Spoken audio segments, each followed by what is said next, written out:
about it. The fact it wasn't given, I'm also not shouting and screaming about it. Come on, Woodsy. Did you not hear what I just said? Yeah, but it's a stone wall, though, right? No, because I think what's happening in this with the actual rules of the handball. Firstly, look at the body language. Look at the body language of O'Hara. The cognitive dissonance, the frustration, the how dare you, Woodsy? How dare you not say that it was a penalty? Are so subjective, Jamie. Have you read them? Yeah, but have you seen some of the handballs over the weekend? Yeah, I the have. Fulham ones. But this is even the Rashford one, isn't it? the Rashford one last night. Yeah, I mean it's pathetic. It's pathetic that we have to keep every week going on about it. That's your bottom line. Essentially, the referee's looking at it and going, what's the proximity? Does he have time to react? Yeah. Is the arm in a natural position? What can Rashford do then? No, I agree. Well, Rashford was given, but it's different. Again, O'Hara, listen, Rashford's goal should have stood, in my opinion, for different reasons. But you're ignoring the laws of the game. You're complaining that other handballs, like the one against Gabriel, have been given. Ones where the ball's in close proximity. You're complaining that they were given because you don't think they were. And then the right decision happens for Arsenal when you're annoyed. That's because you don't like Arsenal. That's nothing to do with the decisions, O'Hara. Yeah, and then Antonio gets one. He's handballed it, and he goes in, and he's 1-on-1 with a kick. He's clear handball. Yeah, that's what I thought. There's too many areas where it's subjective, and well, that's the point. This is the thing. There's not too many areas where it's subjective. It's literally a subjective decision. Do you think it's a handball or not? And the thing is, I know O'Hara believes it's not a handball. No football fan in their heart of hearts believes at any moment that it's a handball when you're that close to somebody. Nobody believes it's a handball. There isn't a single person who believes that is a handball. They never have done. And I don't think they ever will do. But the reason I bring this up is because Arsenal win again. Arsenal prove another point. Arsenal beat another quote-unquote top team. And there's more excuses. They're being called lucky. They got the refereeing decisions. They might still fall off. I'm not an Arsenal fan, but it's becoming boring. It's becoming tiresome. Do what you're meant to do and give credit. Just give credit. Look, smash the like button, subscribe to the Football Terrace. Make sure you download the OneFootball app, scan that QR code, the best one-stop shop for all your football news, highlights, league tables, statistics, transfer news, gossip, and much, much more. It's completely free. And you can watch live Serie A games throughout the course of this season on the app as well at no charge whatsoever. Get it downloaded. Let's jump into the next bit. So let's talk about things being lucky for Arsenal. And what I find really interesting, I mean, the game in itself, lucky. This weekend's game between Arsenal and Liverpool is the lowest GA in a single game since Jurgen Klopp has been the Liverpool manager. Liverpool had the fewest amount of touches in an opponent's box in over 5 years. And on top of that, Arsenal, and I've got the stat here to put up, Arsenal, had 46 touches in Liverpool's box. More than they've had in their previous 5 Premier League meetings combined. Liverpool have only allowed their opponents more touches in their box in one previous Premier League game under Jurgen Klopp. And that was in 2019. That's almost 3 years ago. This notion they were lucky is an absolute outrage. The eye and the statistics combined tell you they were not lucky in that game. There was a couple of defensive mistakes from Arsenal. He's still young and naive at the back at times that allowed Liverpool opportunities. Outside of that, Liverpool created very, very little indeed. Of course, we've spoken about the Gabriel handball. Sometimes they're given, sometimes they're not. The ball actually does touch the player's chest first and roll up onto his arm. If I'm going to be consistent, a few weeks ago, a ball hit Martinez on the leg and ricocheted onto his arm and we conceded the penalty. I said it wasn't a penalty. Therefore, I must keep their energy all season. I am actually sick and tired of football fans, pundits, journalists bending their own morality, damaging their own credibility, having zero integrity when they say that wasn't a penalty because it ricocheted off a leg onto the arm, onto the chest, onto their arm. That isn't a penalty because it's in close proximity. When their team concedes or a team they want to win concedes, but a rival has it happen and suddenly, well, it has to be given because that one last week was. That's, sorry to use this phrase, but that's a backwards way of thinking. It's reductive. It's annoying. And these people are educating football fans. We are not putting pressures on the powers that be to be consistent. We're asking them to be inconsistent. In fact, we're asking them beyond, no, that's wrong, actually. I'm wrong. We're not asking them to be inconsistent. We're now asking them to make the wrong decisions to equalize previous mistakes. How does that make sense? Think about that in every other walk of life. You're given the wrong punishment. You are over punished for something you do wrong. Or in fact, you're punished for not doing anything wrong. And the next person comes along, has been accused of the same thing. But instead of everyone saying, listen, we made mistakes in the past, we're going to be better. No, we're going to punish you the same way we did the last person to make it fair. That's weird to me. It is proper weird. And we also saw yesterday this. People claiming that Martinelli should have at least got booked and maybe even sent off for this tackle, as they called it, on Trent. It wasn't a tackle. It wasn't even close to a tackle. He crossed the ball. And the follow-through, he landed on the player. The still shot makes it look horrendous. But there is no precedent, no law, where you can be sent off, booked, or penalized when you don't make a challenge. That was a clumming together. I think it's Sufal was sent off against, I want to say it was Chelsea a few years ago, for exactly the same thing. He cleared a ball.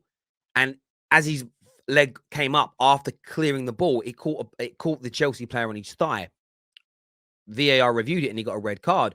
And they made it very clear at that point, very clear at that moment, that he wasn't making a challenge. It got rescinded and the precedent was set.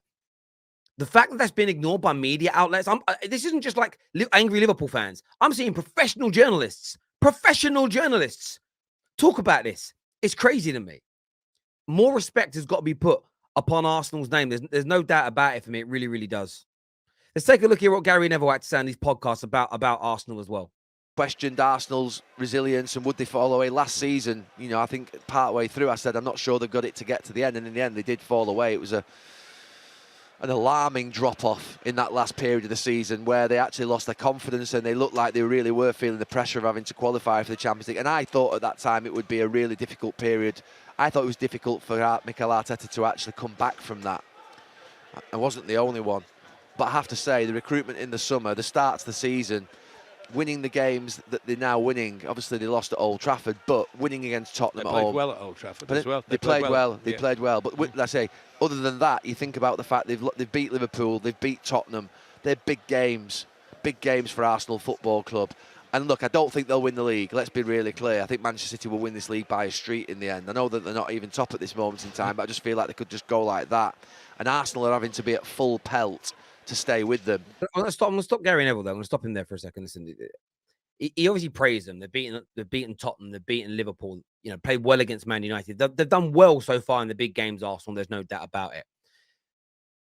And I wouldn't necessarily say that Gary Neville was hating on Arsenal there. I wouldn't suggest he was hating. That would be wrong to suggest that. I don't think that was hate. I don't think that was like poor punditry. Apart from one thing, this notion that Arsenal are playing at full pelt, it still discredits Arsenal. It still kind of discredits Arsenal in many ways. Maybe that makes my statement about it being good punditry a little bit oxymoronic, maybe. I don't know, but I want your thoughts on that. I got a lot of what I agree with a lot of what he was saying until that point. Because again, I think it takes away from how good Arsenal have been.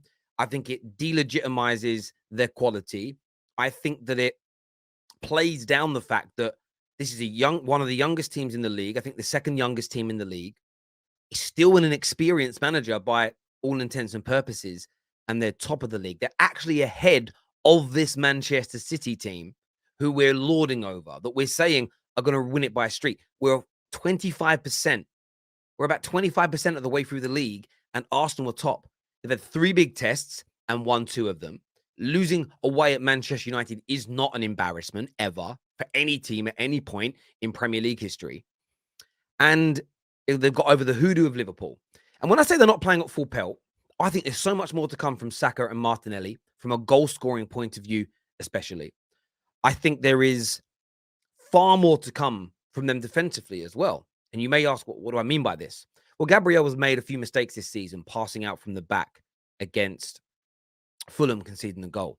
Penalty that he conceded against Tottenham. Of course, terrible defending that led to Liverpool's first equaliser. You had Saliba that's made a few mistakes this year. There's been an own goal. He stepped out of line, thinking a pass was going on the inside at the weekend, and the ball got played on the outside around him to Firmino, who scored.